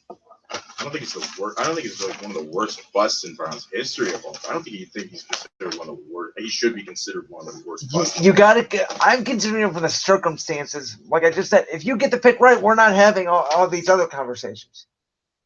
If Tim Couch is a Aaron Rodgers, Tom Brady, Matt Ryan, whoever, better than him, at least if he gets you playoff, if he's a Big Ben, even if he's EY. He technically got us to the playoffs. One time. 2002? Yeah, we lost. Yeah, but he wasn't the quarterback because he broke his leg, I think, the week before the Atlanta game, the William Run game. But again, if he has more success after that time, we're not having this conversation about all these other guys that are terrible. I just don't think he's the worst of them. Well, yeah, I think he's the 5th worst. I don't think that's. Well, you know, I'm not big on. There are so many other guys that could have taken that spot. I'm not big on Browns history, so you know me. Yeah, when we were really, really bad, I watched a full game from 1989. Yeah, it'll be interesting to hear your take on that. All right, my number 4, the human turnstile known as Cameron Irving. The guy was a joke. Okay, the guy's a first-round pick, couldn't walk. Plain simple. He's good in Kansas City, but as a Browns draft pick, he's terrible. I can't think of a guy on this list who actually deserves it. I think he does. Number 3, Justin Gilbert, our shutdown corner. I think he's one of the worst picks of all time. I think that's understandable. He was terrible. He had no effort at all. No. Number 2. Now, number 2 and number 1 for me are both quarterbacks. Gee, I wonder who they are. Number 2 is Brandon Weeden, the 28-year-old rookie. That's all I can say Do you about think that. if he wasn't 28 years old, this wouldn't be as worse? Like if he was like 21 or 22. He was still a terrible I know quarterback. he was still terrible, but the fact that he was 28 just made everything whole just even way I worse. mean, Kaiser and Cody Kessler is on this list somewhere, some way. Maybe even Kaiser was pretty. Kaiser, you could argue top 10. I'd give those two guys a pass. I don't even think Cody Kessler is that bad. I think Q just ruined his career. Yeah, you know, at least Johnny Manziel, Brandon Whedon, and Tim Couch had guys who could, actually win an NFL game. Well, Johnny somehow won an NFL game when he danced around and threw a ball to Travis Benjamin. That was a joke, and you guys were all celebrating. I said he literally closed his eyes like I did in Super Bowl 42. Was that the game against the Niners? Titans. Threw it up to Travis Benjamin, who came down with it.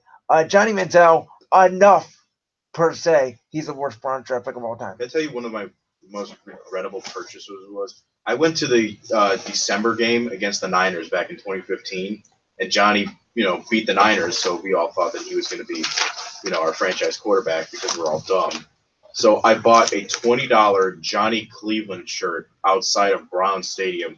I was selling these T-shirts out of a cardboard box. I handed a guy $20 to give me a Johnny Cleveland shirt. I still own it. Before you say your 5 worst Browns picks of all time, I want to tell our viewers, Box Score Radio sells station merch. We have several different types of T-shirts, stickers, pins, record bowls, and more. Check out our merchandise via our website, boxscoreradio.com. You can find the shop link in the top corner of our website. We have great new shirts. I want to get one personally. And then stay tuned and show everyone you are nuts for BSR by buying all of your favorite station merch. Again, that's boxscoreradio.com, where you're listening to this right now.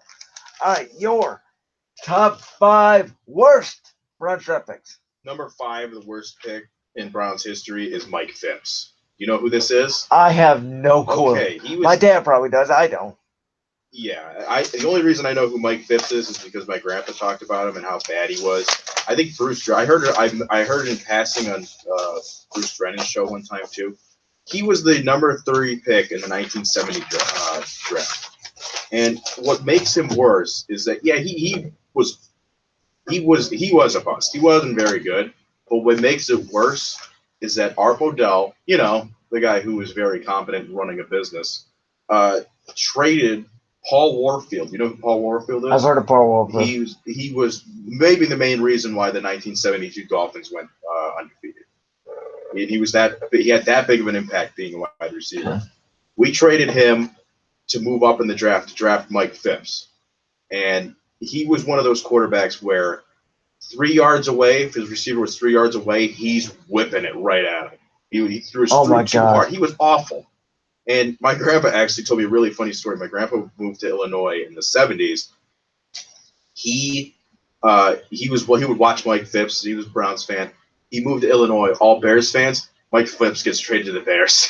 So he has to still watch him for the 2 years in Chicago. Number 4 is Brandon Whedon. I mean, I kind of said that when you brought him up. Him being 28 years old and just being terrible. Remember the Flick 6 or whatever it was? Yes. Oh my God. Number 3, Trent Richardson. See, this has surprised me. I think you were trying to make this argument on Whedon. I didn't think Trent Richardson was really that much of a bust per se. I just think he needed an offensive line. He was on a bad team. He had a really good rookie year, but he was never able to recapture it. And you know what else was a red flag too? I didn't find this out until 2 years ago. Jim Brown said that Jim Brown told Michael Lombardi, whatever you do, don't draft Trent Richardson. Or I don't know who. Wait, no, it wasn't Michael Lombardi. It was Joe Banner, I believe, right? 2012? Probably, yeah. He told him, whatever you do, don't draft Trent Richardson. The guy's going to be no good. And Joe Banner blew off the greatest running back in NFL history. I could say something. Do you think Jim Brown thought it was 2007 back then? That's uncalled for. Hey, he thought last night was 20. I'm sorry, Jim. Respect to you. I know your memory's not there anymore, but we don't know, dude. That's going to bring up a conversation. I guarantee you, they're going to be talking about that. That's just not going to go away. He took a beating back then. I mean, if you watch old clips, he's level. But yeah, I actually own a Trent Richardson jersey, and you want to know why? I bought it with the sole purpose because I thought that we were drafting Josh Rosen. I was going to rip out one of the 3s and use the R and the and some of the letters to make a makeshift sheet. That's recycling right there, man. Yeah, there you go. True story. We saw Trent Richardson, Brandon Whedon's first game against the Eagles in 2012. One of the worst NFL games you'll ever see in your life. That's sad. Number 2, Justin Gilbert. Yeah, enough said. Yeah. He wrecked his Challenger or something in Brunswick drag racing or something like that. I know he did something involved in Dodge Challenger. And Joe Thomas basically confirmed it, said that he had all the talent he had all the talent to be at least a top 10 corner in the league, and he just didn't care. So, there's people who would kill for that kind of talent, and you have the, mental capacity of a guy who probably, I don't know. I don't want to say anything mean. Anyway, number 1 is Johnny Manziel, obviously. All right. Let's go ahead and dive in then to the best picks of all time. Okay. So I have at number 5, Joe Thomas. Look, you could make an argument he could be higher on the list, but to me, he didn't win anything. He's the best left tackle of all time, arguably, but he didn't even make the playoffs. So that's not really his fault, though. But I mean, at the end of the day, he's not the one picking the players and calling the plays. At the end of the day, you have to take everything into consideration. So, number 5. Number 4, I know you're shocked by this. I think it's Ernest Pine. I think he's one of the best running backs the Browns have ever had. I couldn't think of really anybody, because I'm not a history guy. Most I probably went back to was the 80s. So, when we did this, you're more advanced than me. I just kind of threw in Ernest Pine because I couldn't think of a number 4. I do know the top 3, though. For me, number 3 is last year's number 1 pick, Baker Mayfield. You might be jumping the gun on this one. I think maybe in 2 years this would be relevant. I think. Not of all time. As much as I harp on the Browns, here's the thing: they've been bad for so long. Baker Mayfield could change the brand. I think this guy is probably the 3rd most important pick the Browns have ever had. I could make that argument. You can say that he's the most important. I don't know if he's the greatest of all time yet. He could be. Look, they haven't had great draft picks. That's why I think Baker Mayfield, because he's changing the franchise around so much, I think you could make an argument he's on this list. Yeah. Number 2, Bernie Kosar, I think for obvious reasons. And then number 1, the greatest running back of all time, Jim Brown. Not the greatest, like you said, because that is the GOAT in New England, number 12, Tom Brady. But we can get into that. I thought you might have known what I meant. That was messed up on my part. When he was walking out to the podium, I said, there he is, the greatest of all time. And you're like, no, it's Tom Brady. I'm like, oh, crap, I forgot to say greatest running back of all time. All right, let's get into your best. 5 is Joe Thomas. I would put him up higher on this list. But I don't know. The Browns have had I went way back. Browns have had such a great history of great players. He doesn't compare to most of those guys. I'm just saying. Number 4, Clay Matthews Jr. He leads the Browns in all-time sack records. I believe I pulled it up with 62, and Myles Garrett is like 40 away from breaking him. He'll have to spend his entire career with the Browns if he wants to break it. That's pretty impressive. In 4 seasons, Myles Garrett could break it. Really? 10 sacks a year. Yeah, sure. He'll probably get at least 15. Some guys get 20 sacks. True. So today's NFL too. Garrett is pretty close to breaking it, I would argue. Yeah. All right. Well, yeah, Clay Matthews had a really iconic moment where he picked off Jim Kelly at the 1-yard line in the 1989 AFC divisional game, right at the 1-yard line. Jim Kelly was driving down the field, and Clay Matthews just jumped. He was really old at the time. He just jumps up and grabs it and kneels down at the 1, and Browns won the game. It was pretty cool. It's on YouTube for people who want to watch it. Just type in 1989 Browns and Bills, and it will come up. You can watch the full 2.5-hour thing like I did, because there's nothing to do up in Cleveland in the winter than to watch old Browns games from the 80s. It's called turning on the herd and watching Count Howard be right. What's on? Number 3 is Bernie Kosar. I really believe that if Bernie Kosar didn't get screwed over by some of his teammates and by Marty Schottenheimer doing the prevent defense, we would have 2 Super Bowls. And I think he would be considered one of the all-time greats at quarterback. Oh yeah, he has had the worst luck when it comes to quarterbacks, because none of those losses were his fault.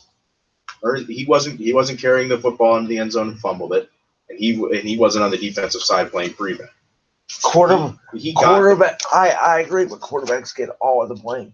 That's why when Tom Brady was Super Bowl 52, Yes, he fumbled the ball, but I mean, it wasn't really his fault. His defense gave up 43 points. Yeah, but like you just said, he fumbled the ball. Bernie Kosar played great games those two games.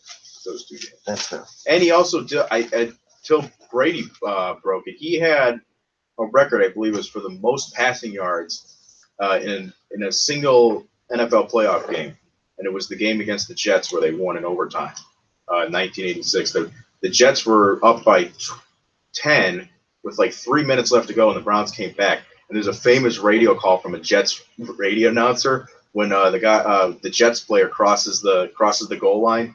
He said, and the Jets are going to move on to the AFC Championship game, and they lost to the Browns.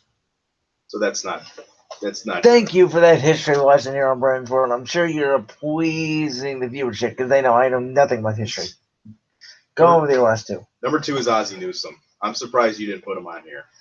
You can make an argument that this guy is the greatest tight end of all time. He's just missing a ring, and again, it wasn't his fault. Yeah. As a player, he's got 2. I would buy that. And then obviously your number 1 should know. Yeah, I mean that's kind of. Yeah. All right. Well, I know we wanted to save a little bit of our last 5 minutes because I want to give Enzo Orlando, the co-host, to pass the mic some time to get into the studio today. So I wanted to wrap up a little bit early, like around 11:50ish today. But I wanted to take the last 5 minutes again to tell you guys. Next Friday, I'm co-hosting Vincent Spinell with Sean Fitzgerald from noon to 2. I believe Q's going to be in there from 12 to 12:45 as well, so can't wait for that. BSR Marathon next Saturday, 2 a.m., 10 a.m., my show, 10 a.m. there. It's going to be a lot of fun. We need topics, we need callers, but it's going to be a lot of fun. I can't wait. I think you're going to be calling in the wee early hours in the morning, but I cannot wait. And then obviously, as I mentioned, it's been a lot of fun this semester. Can't wait to see what happens as we have the lights on in the studio. There we go. And trying to fix it as I wanted to shift to this. You guys need to hire an electrician for that. They've been motions, but the first time I was on air when the lights turned off, I thought we lost power, so that was worse. But yeah, man, I wanted to say thank you for spending this weekend with me. I know you're going home today. We have the student media reception tonight, so I cannot wait for that. But I mean, it's gonna be a lot of fun. Yeah, but I don't know. I guess it will be. But I don't know anything about it, so. I just wanted to say, thank you for coming down this weekend, enjoying the drive with me. Enjoying my annoying spiel on how Freddie Kitchens is fat and not a grown-up, which I've said constantly over these last 2 days. My annoying takes on the Browns, making fun of John Dorsey and Freddie Kitchens all weekend long for their tires. I'm sorry. I'm a facts guy. I need to be waiting and see, but It's football season now, man. We got a couple of shows left, and we're taking the summer off. We're not going to announce it yet, but we've been thinking about maybe doing a little bit of a summer project that might be in the works. Can't wait. We got a couple of shows left, and then NBA free agency, NFL season. We got a lot of stuff coming around the corner. Should I do my fake Woj account again? That is not a grown-up thing to do. Why do you feel that somebody got really, really angry with me in 2017 because I made a 90s song reference? I created myself as a fake Woj account, and I said LeBron James announced that he's going to be leaving the Cleveland Cavaliers after having differences with Dan Gilbert by saying he doesn't practice Santeria. This is what I'm saying about people being inappropriate on social media. Like when I got into a Twitter fight with Trevor Bauer. We will not discuss this. Well, another time, because that's a great story. Oh, no, don't. We can talk about this. I do not want to hear about you again trashing the greatest pitcher on the Indian roster 5 years ago. It was 2014.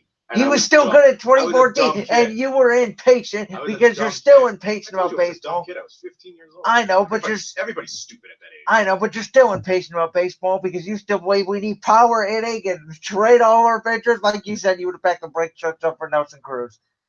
Again, I was 15. All right. But, you know, I would take shots. I like it when people take shots at me. So it is what it is. Next week, guys, I've already mentioned all the stuff we're doing. Again, 10 a.m. next Friday morning on my YouTube channel, Kahoot. If you win it, call in next Saturday, either during the marathon or during the show. Andrew, that's it. We got about 2 minutes left. Anything you want to say? Nah, I'm pretty good. You're good, man. You want to shout out the Andrew Baca Podcast again? Sure. We got the Andrew Baca Podcast and Andrew Baca Pod on Twitter. Watch it on YouTube. Just type in Andrew Baca Podcast. It's BACA. I feel like I have to say that all the time. You can get it on iTunes, Google Play, Spotify, TuneIn app, Podbean. Follow me on Twitter, my personal accounts on Twitter and Instagram, _Baca55.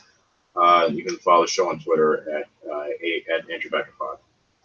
That being said, guys, we will see you next week for the BSR Marathon. Andrew will be on here once again sometime in the future, whether that's next week or next semester. Andrew, I appreciate it, man. This is a lot of fun today. Yeah, this really, I really appreciate this too. This was really awesome. All right, guys, we'll see you next week.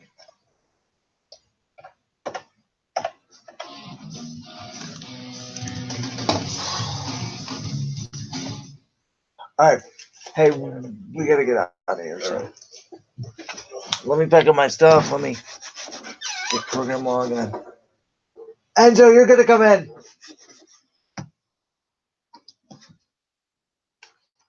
Man, I need a new phone. You know how, like, in a car, like, you can tell, like, when the motor is, like, going to die soon? Yeah. That's what's happening with my battery. Oh. Yeah. Those headphones don't get $1,000. Yeah, it was a good show. Oh, I'm in. Dude, thanks, Enzo. See you. You too. I liked your segment on social media and fans and athletes tweeting. See? I mean, it's like, here's the thing. Dude, Sean, you see him do it a lot, and it drives me crazy. It does. And here's the thing. He wants to be on my show next semester. I'm like, he better not be tweeting at Odell Baker Mayfield to come on your show. Dude, he does the all the odds of time. them looking at it. He tweets all the time like, oh, That's Is that insane. how you're going to reach these athletes? Is by tweeting at them? That's They're not insane. going to look at the message. Okay, so, like, if I wanted to get Joe